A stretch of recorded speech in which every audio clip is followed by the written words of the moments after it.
Bonjour, bienvenue en Transparence, le magazine de la rédaction qui parle de l'actualité, qui donne la parole à ceux qui font l'actualité. Notre invité ce midi, c'est le député Nicolas Metzdorf, membre de la délégation loyaliste pour les discussions sur l'avenir institutionnel. Nicolas Metzdorf, bonjour. Bonjour. Merci d'avoir répondu à notre invitation alors que le ministre des Outre-mer a quitté la Calédonie il y a un peu plus de 48 heures, après une visite de 4 jours marquée par des négociations intensives. Manuel Valls qui vient de dénoncer une tentative de déstabilisation après un courrier un peu surréaliste du groupe d'initiative de Bakou qui propose sa médiation dans les négociations sur l'avenir institutionnel. Et vous, quelle est votre réaction face à ce nouveau courrier? Certains parlent de provocation ou de tentative de déstabilisation. Déjà, je trouve que c'est satisfaisant que le gouvernement réponde, que le gouvernement national réponde. Parce que jusqu'ici, les ingérences de l'Azerbaïdjan n'étaient pas ou peu dénoncées par l'État. Il y avait quand même une forme de silence. Et depuis que la résolution que j'ai déposée à l'Assemblée nationale et qui a été adoptée à l'Assemblée, je trouve que ça a permis en fait de faire réagir l'État. Et aujourd'hui, on a Emmanuel Valls qui dénonce à chaque fois les ingérences de l'Azerbaïdjan et qui là répond tout de suite à travers un communiqué du ministère des Outre-mer pour dénoncer en fait cette intrusion encore une fois de Bakou. Donc je me satisfais en fait que l'interpellation de l'État ait marché. Et puis moi, je me rendrai en Arménie du 16 au 18 avril sur l'invitation de l'Arménie et de SOS Chrétiens d'Orient. Ça veut dire dans quelques jours, là.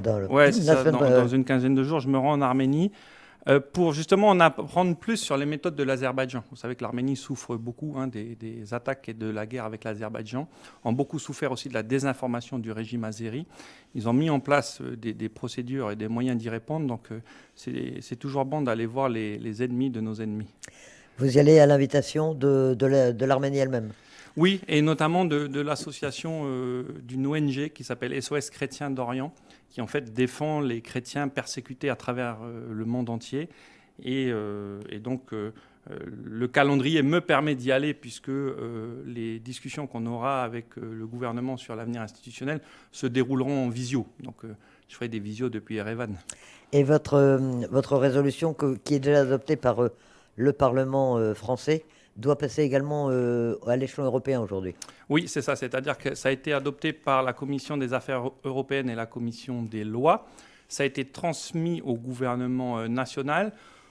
Et désormais, le texte doit être repris au Parlement européen. Ça doit être repris par un des groupes du Parlement européen pour qu'il y ait un débat en hémicycle. Eh bien, nous suivrons tout cela. En attendant, vous avez donc passé 4 jours en négociation avec le ministre des Outre-mer, Éric Thiers, le conseiller du Premier ministre, et puis les délégations calédoniennes. Alors, comment ça se passe? Ce qu'on va essayer de voir avec vous pendant ces quelques minutes, comment ça se passe? Parce qu'en fait, aucune information n'a filtré pendant 4 jours.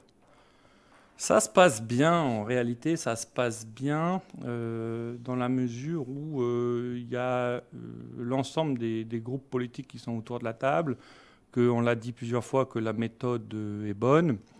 Il y a une volonté de discuter et de négocier.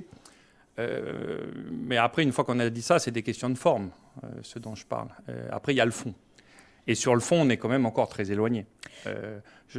Pour rien vous cacher, il ne faut pas donner de faux espoirs aux Calédoniens. Je pense que ça se passe bien. Je pense qu'un accord est possible. De là à ce qu'il soit trouvé dans les prochaines semaines, ça reste la version optimiste de l'affaire. Ça peut prendre encore un peu de temps. Un mot sur la discrétion qui entoure ces négociations, alors qu'on a l'habitude, et puis surtout à l'heure des réseaux sociaux, il n'y a vraiment rien qui est filtré pour l'instant, notamment sur le projet d'accord que le ministre a mis sur la table. C'est bien cette discrétion? Vous y êtes favorable ou vous estimez que... on sait que certains Calédoniens se plaignent de ne pas avoir assez d'informations sur le contenu de vos discussions. En fait, ça dépend des moments. Je pense que pour l'instant, alors on ne sait pas à notre demande que c'est resté aussi discret, mais on s'est engagé à tenir la parole de faire finalement le moins de bruit possible sur ce document. Mais je trouve que c'est pas grave à l'heure actuelle parce que ce document est déjà caduc, puisque la version qui a été déposée par Manuel Valls a déjà fait l'objet de contre-propositions de l'ensemble des groupes politiques, en fait. Donc ce document, il est déjà modifié de fond en comble, en fait. Et il va continuer à l'être tout le mois d'avril. Donc de sortir une version brute aux Calédoniens, tout en sachant qu'il va y avoir des débats sur ce document qui déjà n'existera plus en fait, je pense qu'il faut communiquer aux Calédoniens dans les moindres détails lorsqu'on a quelque chose d'à peu près arrêté. Voilà. Et bien sûr leur donner les grandes lignes, les grandes idées, les grandes forces. C'est ce qu'on fait actuellement. Hein. On est tous venus dans les médias classiques en parler. Et on a fait une réunion publique hier à la fois où il y avait 200 personnes, où on a donné des éléments à la population. Donc on n'est pas non plus dans une forme de sacro-saint où il n'y a rien qui sort. C'est le détail et la virgule près qui ne sortent pas, parce que la virgule a déjà changé de place, comme je le disais. Mais il y a quand même une transparence à avoir vis-à-vis des Calédoniens. Manuel Valls a dit avant de partir qu'une étape décisive avait été franchie lors de ces 4 jours. Est-ce que c'est aussi votre impression et on a envie de vous demander, sans dévoiler le fond des discussions évidemment, mais sur quel point est-ce qu'il y a des avancées aujourd'hui? Et est-ce qu'il y en a vraiment? Non, j'ai envie de dire que, en fait, ce qu'il y a eu de décisif, si je dois retenir le mot de Manuel Valls, c'est que il semble que l'UCF-LNKS veuille rentrer en négociation. C'est-à-dire que ça a l'air de ressembler vraiment maintenant à de la négo. Et ce n'est pas seulement des discussions ou des déclarations d'intention ou de principe. On est vraiment, je pense, rentré dans cette phase-là. Mais il y a d'accord sur rien en ce moment, quoi. C'est-à-dire que je n'ai pas de point concret à vous donner sur là-dessus, on est d'accord, puisque pour l'instant, on n'a pas pu aller plus loin que les considérants du document. Mais on sent, et c'est la première fois que je le ressens et qu'on le ressent du côté des loyalistes, et ça fait quand même 4 ans qu'on est dans le tuyau, c'est la première fois que je ressens l'UC vouloir essayer de trouver une solution. Voilà. Même s'il dit ce jour, enfin, les dernières fois qu'ils se sont exprimés, ils disaient qu'ils n'avaient pas encore de mandat pour négocier, qu'ils pouvaient juste discuter. Ils jouent sur les mots, en fait, ils sont vraiment rentrés en négociation, là, vous avez le sentiment. Je trouve que le chef de file un peu de la délégation UC, qui est mon collègue Emmanuel Chibaou, semble vouloir lui rentrer en négociation. En tout cas, il est moteur dans le fait de poser les choses concrètement sur la table. Alors après, est-ce qu'il y a mandat, pas mandat? Vous savez, ça change tous les jours. Donc je ne vais pas m'avancer dans la politique interne du FLNKS et de l'Union calédonienne. Ce que j'ai vu, moi, en tout cas, c'est un chef de file de la délégation UC qui cherchait à discuter avec nous et à commencer à rentrer dans le fond du sujet. Alors, puisqu'on ne peut pas parler du contenu, on a bien compris, c'est trop tôt, il n'y a rien de calé encore. On va parler de l'ambiance. Comment ça se passe entre vous? Déjà, peut-être avec le ministre des Outre-mer. On sait que lors de son premier passage, vous aviez eu quelques mots. Et à Paris récemment, vous aviez eu l'occasion encore de l'interpeller sur l'expression de lien avec la France, qui vous paraissait être une expression inappropriée. Est-ce que vous êtes revenu sur cette notion? Est-ce que Manuel Valls parle toujours de lien avec la France? Non, il n'en parle plus. Il n'en parle plus. Ce qu'il y a de bien, c'est qu'il ne parle plus de peuple premier et il ne parle plus de lien avec la France. Donc ça sert d'avoir des mots avec le ministre des Outre-mer. L'ambiance avec lui est bonne. Moi, c'est quelqu'un que je respecte beaucoup. C'est quelqu'un d'intelligent, c'est quelqu'un de compétent. C'est un ancien Premier ministre, hein, quand même. C'est pas n'importe qui, c'est un homme d'État. Mais j'assume avoir des divergences profondes avec lui. Ça reste un homme de gauche et je reste un homme de droite. Je trouve qu'il a toujours tendance en Nouvelle-Calédonie à une forme de repentance qui, pour moi, n'est plus d'actualité en 2025.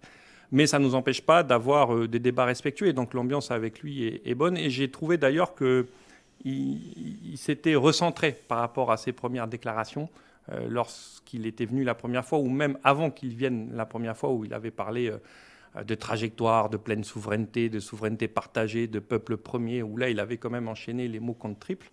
Je trouve que là, il est plus neutre dans son expression. Je pense que c'est parce qu'on a haussé le ton. Et donc, aujourd'hui, ça va mieux. Et l'ambiance avec les indépendantistes, notamment avec l'UCF-LNKS, vous dites qu'ils sont prêts à négocier, mais on sait que dans cette délégation, il y a quand même plusieurs personnalités qui sont, c'est le moins qu'on puisse dire, proches ou du groupe Initiative Bakou, ou de la CCAT, ou des deux. Vous arrivez quand même à parler avec eux? Non, mais pour rien vous cacher, j'ai cité Emmanuel Chibaou, c'est pas pour rien. Parce que le reste de la délégation FLNKS, ça reste quand même assez difficile. On a des débats qui sont tendus avec Rocco Amitan, Michael Forest, Alosio Sacco et Omer Aneslin. Je pense que les Calédoniens les connaissent suffisamment pour comprendre que nos divergences sont profondes. Et que pour moi, c'est le choix de l'État, d'accord, mais il n'aurait pas dû être là, en fait. Donc Bon, on fait comme l'État a décidé, mais ce n'est pas forcément très aidant dans la discussion. Et je pense aussi que les positions radicales qu'ils expriment n'aident pas à ce qu'on avance rapidement. Voilà, je ne vais pas dire que ce sont devenus des gens très progressistes ou très modérés du jour au lendemain. Ce n'est pas vrai. Et pourtant, est-ce que la notion de confiance n'est pas essentielle dans des négociations que vous venez? Vous devez préparer un accord pour l'avenir de l'ensemble de la Nouvelle-Calédonie? Mais vous savez, je crois que, et vous mettez le point sur quelque chose de très important, je crois que s'il y a un compromis politique, parce qu'on ne parle plus finalement d'accord, hein, on parle de compromis politique, déjà la notion est différente, je pense que ça n'exclut pas le manque de naïveté. Parce que l'accord de Nouméa nous a fait rêver. L'accord de Nouméa nous a mis dans un rêve, nous a endormis. Et donc, on a cru des choses qui n'étaient peut-être pas vraies. Et on a voulu peut-être se voiler la face aussi sur des réalités calédoniennes. Je crois qu'aujourd'hui, si on trouve un compromis politique, ce compromis n'effacera pas la naïveté. Et il ne le faudra pas. C'est un des messages que j'ai passé hier à la fois, c'est qu'un compromis politique n'arrêtera pas le racisme en Nouvelle-Calédonie. Un compromis politique ne résoudra pas la question de la possibilité de trouver un vivre ensemble. Vous voyez ce que je veux dire? C'est que on va signer un compromis parce que c'est mieux pour le pays, parce qu'il faut trouver une stabilité, il faut redonner de la perspective aux Calédoniens, etc. Mais il y a des questions qui ne seront pas réglées avec ce compromis politique. Et il y a des questions qui mettront du temps à être réglées, si elles se règlent un jour.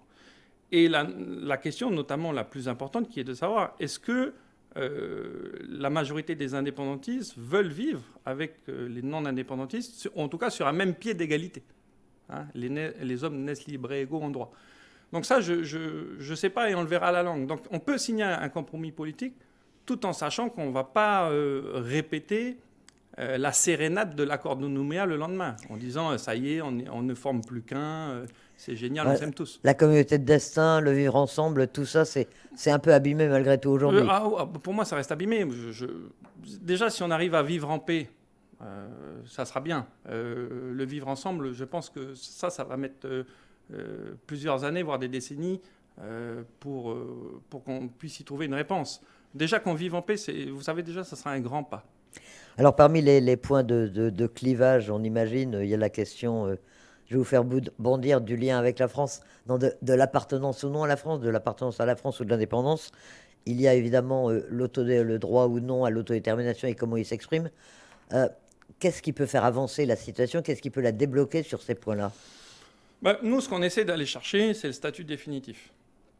Ce qu'on essaie de dire aux indépendantistes, c'est que nous, on ne veut plus de référendum. On ne veut plus de référendum.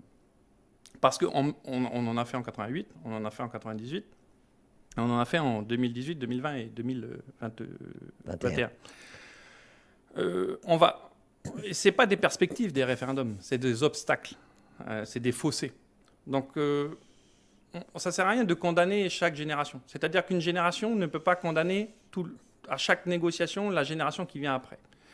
Et donc, nous, on veut sortir de ça. Et donc, c'est ce qu'on essaie d'aller chercher. Et s'il doit y avoir un compromis politique de trouver, c'est sur ce débat-là.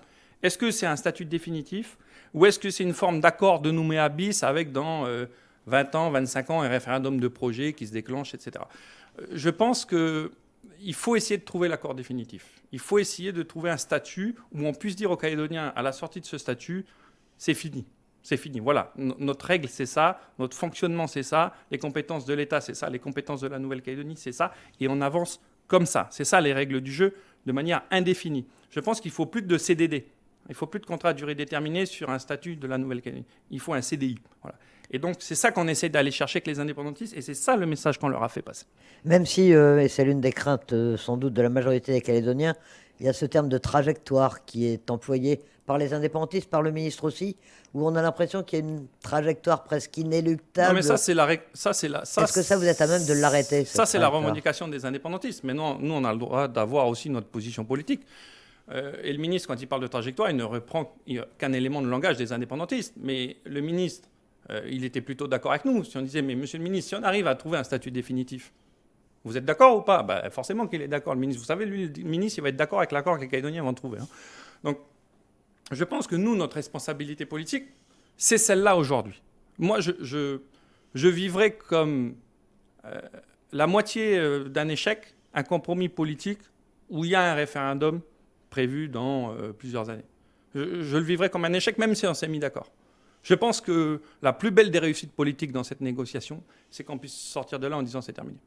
Alors c'est très utopique, c'est peut-être même irréalisable, mais on se doit d'essayer. Parce que si on n'essaye pas, on n'est pas un responsable politique. Voilà. Quand vous dites pas de référendum, c'est pas de référendum d'autodétermination, pas de référendum couperet, mais il y aura de toute façon un référendum de projet ou d'approbation Ah ben il du y aura le compromis référendum politique. Hein. Ça, d'approbation. voilà. C'est-à-dire que à la fin, c'est les Calédoniens qui voteront pour ou contre l'accord politique qu'on aura trouvé. Voilà, ça c'est sûr. Alors Manuel Valls revient le 29 avril, troisième séquence de négociation. Lui, il dit qu'à ce moment-là, il espère qu'un accord est possible. Mais d'ici là, qu'est-ce qui va se passer? Alors vous nous parliez de visioconférence. Ça veut dire que vous allez parler avec l'État en visioconférence. Ce seront des plénières ou Je des pense qu'il va y avoir les deux. bilatérales? Il va y avoir des plénières et des bilatérales pendant un mois avec le cabinet de Manuel Valls sur les questions que l'on connaît, lien avec la France, compétences, autodétermination ou pas, province ou pas, fiscalité, voilà, toutes ces questions-là. Et ça va durer le temps que Manuel Valls revienne.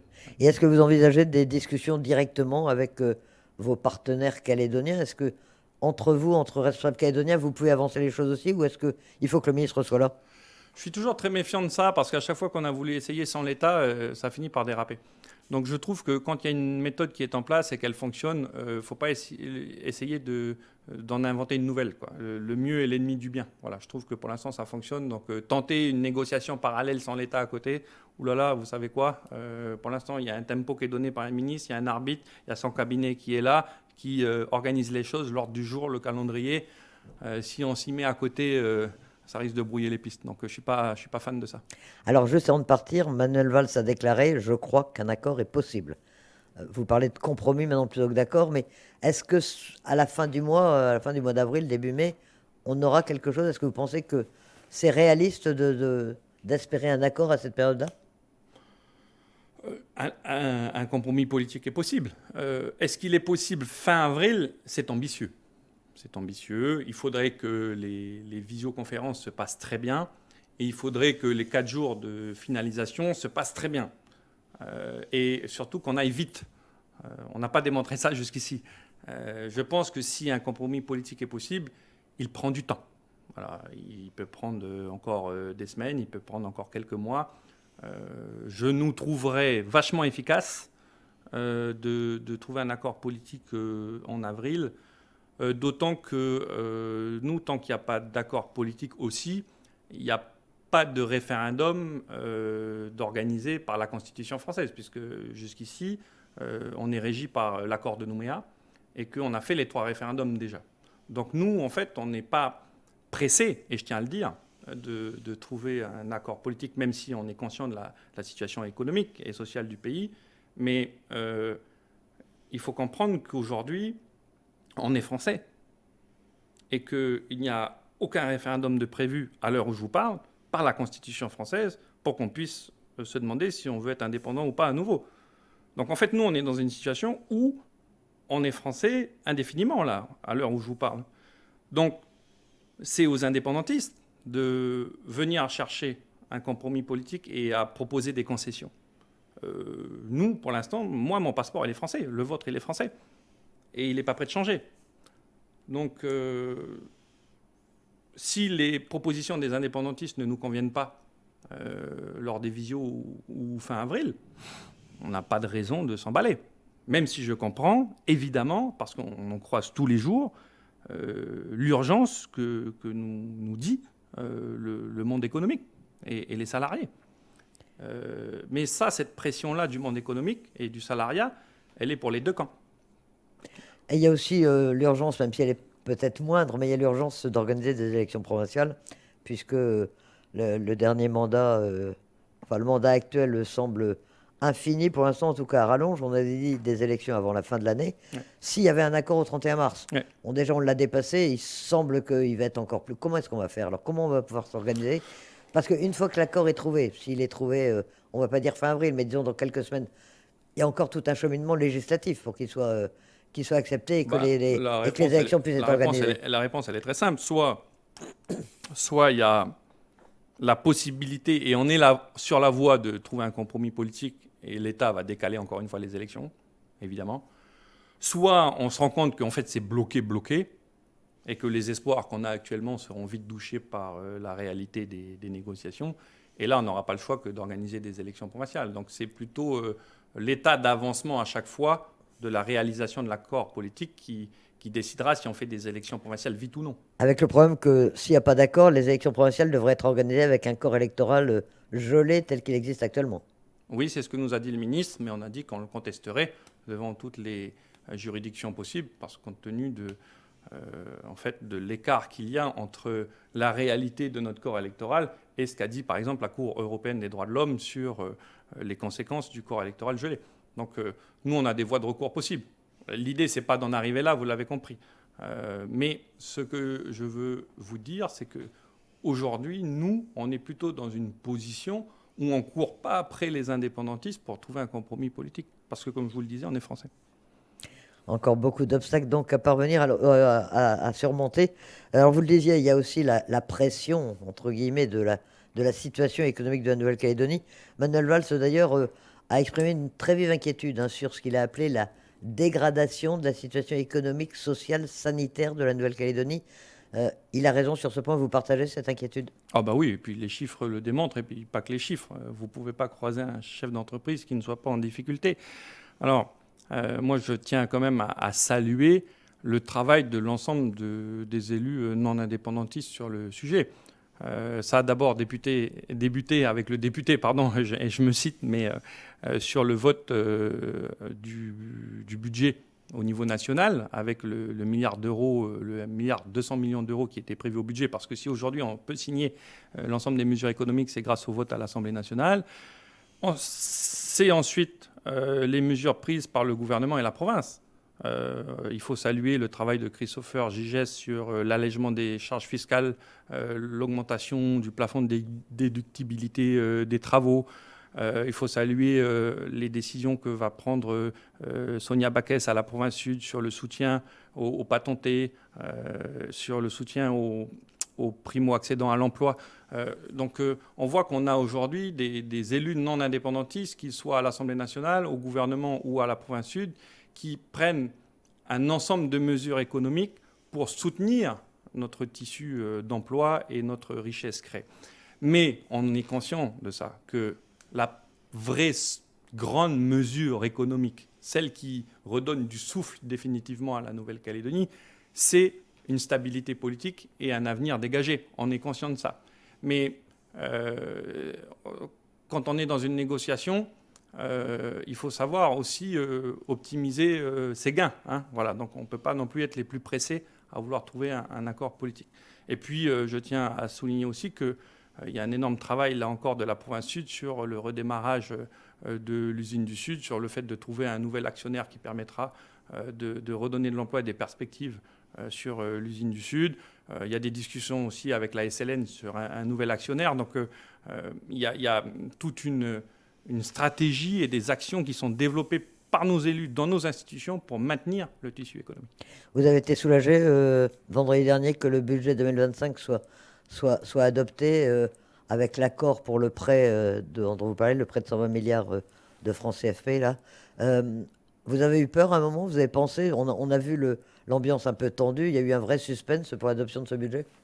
Oui, je trouve que ça a été chaud et je le regrette parce que je trouve que dans un moment comme ça, prendre autant de risques avec le budget de la Nouvelle-Calédonie, c'était compromettre définitivement notre survie. J'ai trouvé les indépendantistes complètement irresponsables. J'ai trouvé que l'UNI n'était pas à la hauteur des enjeux, puisque c'est quand même une part de leur budget. Le prêt a été négocié à l'époque par le président Mapou. Donc aujourd'hui, qu'ils ne le votent pas, c'est quand même assez contradictoire. Je dois souligner, on va parler de ceux qui ont bien fait leur travail, alors les non-indépendantistes comme d'habitude, les loyalistes, le Rassemblement et Calédonie Ensemble, il faut le dire, qui a participé à voter ce budget même s'ils étaient contre le prêt au début. Et deux personnalités qui ont permis le vote de ce budget aussi. Velma Falayo, qui a utilisé sa voix prépondérante en tant que présidente du Congrès. Elle a fait honneur à son poste et à son sens des responsabilités. Et on l'oublie, Paul Néotine, qui n'a pas donné sa procuration aux indépendantistes, et donc les indépendantistes n'ont pas pu utiliser sa voix pour voter contre le budget, parce que si on avait eu la voix de Paul Néotine contre nous, le budget ne serait pas passé. Et donc ça, c'est un peu passé inaperçu, mais il fallait le souligner. Ça aurait vraiment été catastrophique s'il n'y avait pas eu le budget, s'il n'y avait pas eu On ce prêt. perdait plusieurs dizaines de milliards de recettes pour nos collectivités. On retombait à un budget de répartition, je crois que de 80 milliards au lieu de 110 ou de 120 milliards. Donc, en fait, on était en banqueroute totale. Et je trouve que les arguments qui ont été développés sur le fait de ne pas voter sur le budget sont complètement ubuesques. C'est-à-dire que c'est les autonomistes, l'éveil océanien, les plus radicaux, et les indépendantistes qui refusent de voter un prêt. Mais c'est eux qui demandent plus d'autonomie à la Nouvelle-Calédonie. C'est eux qui demandent l'indépendance de la Nouvelle-Calédonie. Mais si on ne voulait pas que l'État nous prête, on serait un département. Ouais, Mayotte, ils n'en prennent pas d'argent. Donc ce que je veux dire par là, c'est que c'est quand même ahurissant à la fois de demander plus d'indépendance et plus d'argent de la France en subvention. Ça ne peut pas marcher. C'est ce qu'on dit dans les débats sur l'avenir institutionnel. Vous ne pouvez pas avoir le beurre, l'argent du beurre et la responsable du magasin. C'est-à-dire que comment... C'est un paradoxe sans nom de dire je veux plus d'indépendance, je veux moins dépendre de l'État. Par contre, ils n'ont pas intérêt à nous prêter de l'argent, ils ont intérêt à nous faire des chèques en blanc.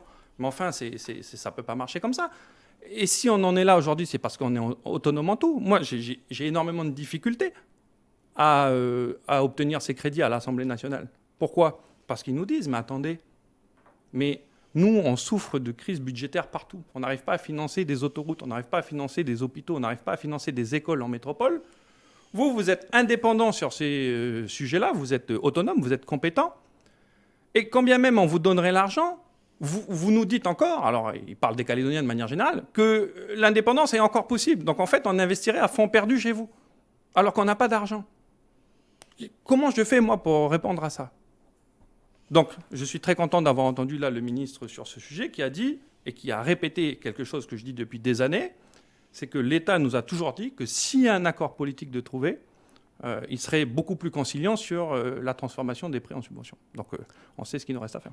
Et on va attendre la suite. Nicolas Mézard, vous êtes député, vous suivez bien sûr de très près l'actualité nationale, même quand vous êtes en Nouvelle-Calédonie.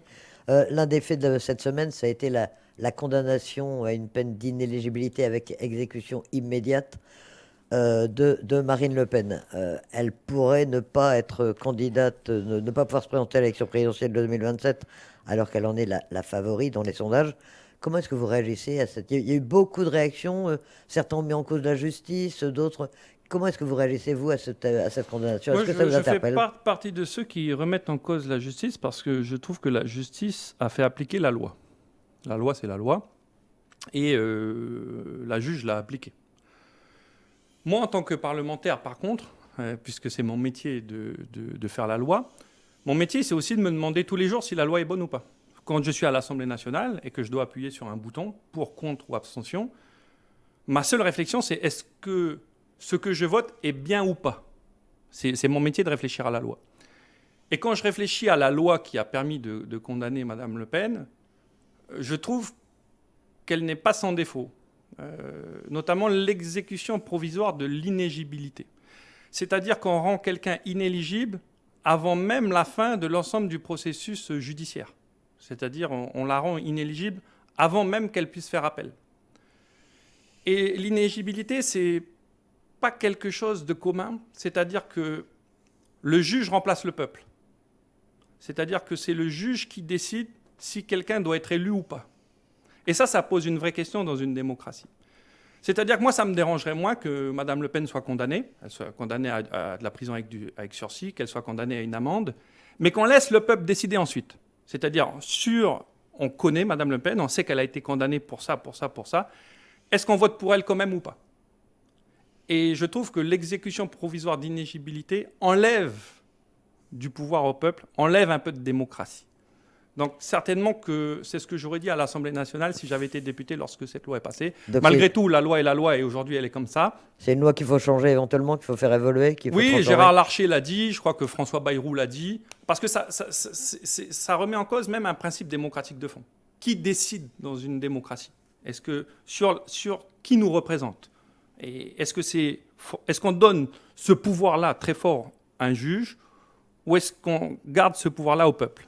Quelles peuvent être les conséquences politiques? Bon, on ne le sait pas encore, il peut y en avoir d'État. Est-ce que ça accroît les risques d'une censure par le Rassemblement national du gouvernement Bayrou, voire d'une dissolution suivante de l'Assemblée nationale, puisque c'est possible à partir du mois de juillet, hein. Oui, alors, sans faire Madame Irma et de la politique fiction,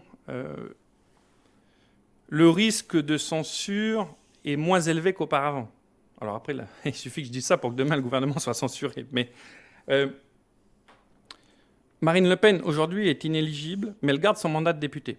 Par contre, s'il y a une dissolution de l'Assemblée nationale, elle ne peut pas se représenter pour son mandat de députée. Donc ça veut dire que si elle censure le gouvernement de François Bayrou et de Manuel Valls, et qu'à cause de cette censure, le président de la République dissout l'Assemblée nationale, Marine Le Pen ne pourra pas se représenter. Donc, est-ce qu'elle prend le risque d'avoir une dissolution et de ne plus être députée? Est-ce que ça la dérange ou pas? Je ne suis pas dans la tête de Marine Le Pen. Mais ce qui est sûr, c'est qu'il y a cette nouvelle donnée qui nous fait penser qu'il y a moins de risques de dissolution maintenant qu'avant le procès de Marine Le Pen. Voilà. Et moins de risque de chute du gouvernement Bayrou. Et du coup, moins de risques de censure. Et donc, le bonheur et la joie de continuer avec Manuel Valls encore un peu. Nicolas Mézard, vous avez dit tout à l'heure que vous partiez en Arménie bientôt, mais vous vous rendez également à Washington la semaine prochaine. Vous voyagez beaucoup. Quel est l'objectif de ce déplacement aux États-Unis? Je réponds, on voyage beaucoup. C'est important, je pense, de dire aux Calédoniens que nous, on a laissé l'international aux indépendantistes pendant trop longtemps. Nous, on a toujours parlé avec Paris, on a parlé avec l'État, et c'est normal, on est français. Mais on voit que les indépendantistes ont réussi à déstabiliser la Nouvelle-Calédonie avec les puissances étrangères et pas les plus démocratiques. Et je trouve que nous, les non-indépendantistes, on doit maintenant aussi faire ce travail-là de sensibilisation de l'international sur la question calédonienne, pour nos intérêts bien sûr, mais aussi pour qu'il y ait des pays à l'ONU qui puissent défendre notre vision des choses. Voilà, ça a été commencé un peu avec les présences maintenant à l'ONU. C'est ça. Donc on voit qu'il y a une montée en puissance des non-indépendantistes sur l'international. Et c'est vrai que moi, ma place de député me facilite ce travail-là, puisque j'y vais en tant que député de la République française. J'y vais pas seulement en tant que député calédonien, mais député de la République. Donc forcément que les portes s'ouvrent plus facilement que si j'étais un simple élu du Congrès de la Nouvelle-Calédonie, sans faire offense à mes collègues du Congrès. Et donc c'est vrai que, par exemple, on voyage aux États-Unis et préparé avec l'ambassade de France sur place. L'idée, c'est quoi? L'idée, c'est bien évidemment de sensibiliser les États-Unis sur notre situation intérieure, mais aussi sur la situation de notre région. Je rappelle que les navires chinois qui ont frôlé les côtes australiennes et qui ont détourné plusieurs avions commerciaux qui se rendaient en Australie, sans passer par nos eaux, par les eaux calédoniennes. Et donc, je crois que l'Amérique, qui est une puissance du Pacifique, par sa côte ouest et par l'État d'Hawaï, est un allié pour nous dans la région. On se souvient tous de l'histoire. Notre révolution industrielle à nous, Calédoniens, c'est l'arrivée des Américains en 1942. C'est comme ça qu'on a eu une progression technologique de haut niveau. C'est grâce à l'arrivée des Américains, il ne faut pas l'oublier. Et donc, on a une histoire avec les États-Unis d'Amérique. Et je crois que c'est important de rappeler ça aux jeunes générations qui sont aujourd'hui à Washington, en tout cas aux nouveaux leaders. Et donc, j'ai plusieurs rendez-vous, évidemment, avec mes homologues du Congrès américain, notamment avec le congressman. Alors, c'est l'élu du Congrès américain, mais de Hawaï. Et Hawaï, c'est important parce que c'est un État fédéré des États-Unis qui est une île du Pacifique. Et c'est là où il y a la base navale américaine la plus grande. On peut s'inspirer de certaines manières dont est géré Hawaï par rapport à la Nouvelle-Calédonie. Ça peut vous inspirer? Je pense que c'est un des sujets sur lesquels je vais échanger avec mon homologue. Oui. Et la politique commerciale ou la guerre commerciale des États-Unis, ça fait beaucoup de bruit ces jours-ci, avec l'augmentation des droits de douane décidée par Donald Trump. Il a raison? Non, moi je suis un libéral, donc je pense que c'est jamais bon de procéder à une augmentation des droits de douane de la sorte, surtout envers les alliés militaires et diplomatiques des États-Unis que sont les pays de l'Union européenne ou le Canada ou le Mexique. Mais je trouve qu'en tant que Calédonien, je serais vraiment mal placé pour donner des leçons aux États-Unis compte tenu de nos protections de marché actuelles. C'est-à-dire que nous, on ne met pas 10% sur les produits qui sont importés. Nous, on interdit d'importer des produits. Ou alors on donne des quotas, ou alors on taxe à beaucoup plus que 10%. Donc je pense qu'avant d'aller donner des leçons aux États-Unis sur les droits de douane qu'ils sont en train de mettre en place, on devrait aussi balayer devant notre porte. Et je suis très content de voir que le gouvernement actuel réfléchit à travailler sur un abaissement des protections à l'entrée de notre pays, parce que je pense que si certaines participent à conserver une industrie puissante en Nouvelle-Calédonie, d'autres protections de marché participent au mieux à un enrichissement des prix, au pire à une forme de pénurie. Donc je crois qu'on a aussi besoin de réformer notre modèle. Donc je me garderai bien, lors de mon voyage aux États-Unis, de faire un quelconque reproche aux Américains concernant la politique commerciale de Donald Trump. Bon, avec tout ça, vous serez quand même de retour le 29 avril en Calédonie pour la reprise des discussions. Ah mais évidemment, non mais évidemment, priorité au direct, comme on dit chez les journalistes. Donc je serai là même bien avant le 29 avril. Nicolas Mézard, merci d'accepter notre Merci invitation. La fin de ce magazine Transparence, il sera rediffusé dimanche soir, juste après notre édition de 17h45. Il sera disponible dans un instant en audio et en vidéo sur le site internet d'RRB. Passez une excellente après-midi. Votre prochain rendez-vous d'information, c'est à 13h.